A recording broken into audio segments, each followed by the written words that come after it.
Hello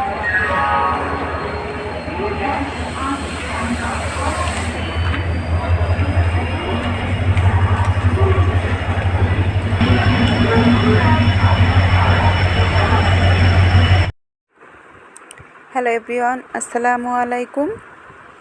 কাছের ও দূরের যে যেখান থেকে আমার এই ভিডিওটি দেখছো সবাইকে জানাই শুভেচ্ছা। আশা করি আল্লাহর রহমতে সবাই ভালো আছো। আমিও আলহামদুলিল্লাহ সকলের দোয়ায় আল্লাহ পাকের ইচ্ছায় ভালো আছি। বরাবরের মতো চলে আসলাম নতুন আরও একটি ভিডিও নিয়ে।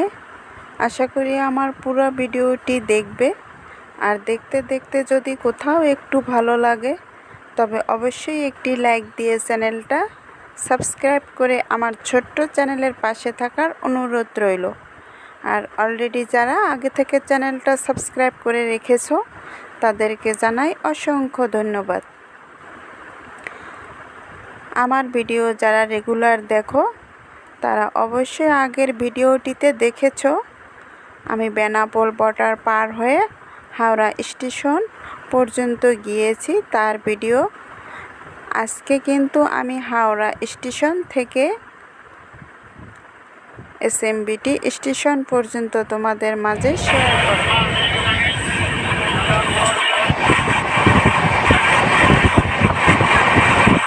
আমাদের জার্নিটা কিন্তু খুবই লম্বা ছিল, একদিন আর 2 রাতের জার্নি, খুবই লম্বা জার্নি ছিল। আমরা কিন্তু ব্যাঙ্গালোরও আমার আম্মার ট্রিটমেন্টের জন্য রওনা হয়েছি। আগের ভিডিওটিতে বলেছি, আজকেও বলে দিলাম, আমার মা হার্টের পেশেন্ট, তাই হার্টের ট্রিটমেন্টের জন্য আমরা ব্যাঙ্গালোরও যাচ্ছি।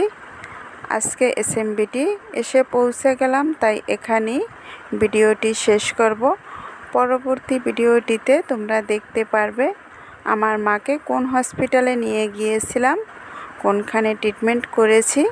তোমরা যারা দেখতে চাও আমার চ্যানেলের সাথেই থেকো। তোমরা যারা আমার ভিডিওটি দেখতে দেখতে এ পর্যন্ত এসেছো তারা যদি এখনও একটি লাইক দিতে ভুলে গিয়ে থাকো প্লিজ এখনই একটি লাইক করে দাও।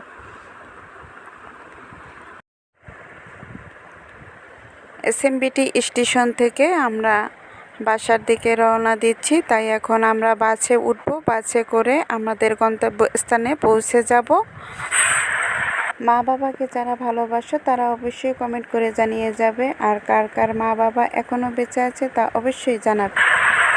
ওই যে বাসটা দেখা যায় এই বাসটিতে আমরা উঠব। তোমরা যারা আমার ভিডিওটি দেখছো তাদের কাছে অনুরোধ রইল তোমরা সবাই আমার মায়ের জন্য দোয়া করবে। আল্লাহ যেন আমার মাকে সুস্থ রাখে, যতদিন বাঁচিয়ে রাখে ততদিন যেন সুস্থ শরীরে রাখে। আমার মায়ের ট্রিটমেন্টের জন্য আমি কিন্তু প্রতি বছরই চেক আপ করতে এখানে নিয়ে আসি। আমার কিন্তু বাচ্চা কাচ্চা রেখে তারপরে আমার আম্মাকে নিয়ে এখানে আসি। আমরা সবাই বাসে এসে বসছি, বাস ছেড়ে দিয়েছে আমাদের গন্তব্যস্থানের দিকে। কথা বলতে বলতে পথ চলতে চলতে তোমাদের কাছ থেকে এখন বিদায় নিয়ে নিচ্ছি। চলে আসবো আবারও নতুন ভিডিও নিয়ে। সেই পর্যন্ত সবাই ভালো থাকবে, সুস্থ থাকবে। আল্লাহ হাফেজ।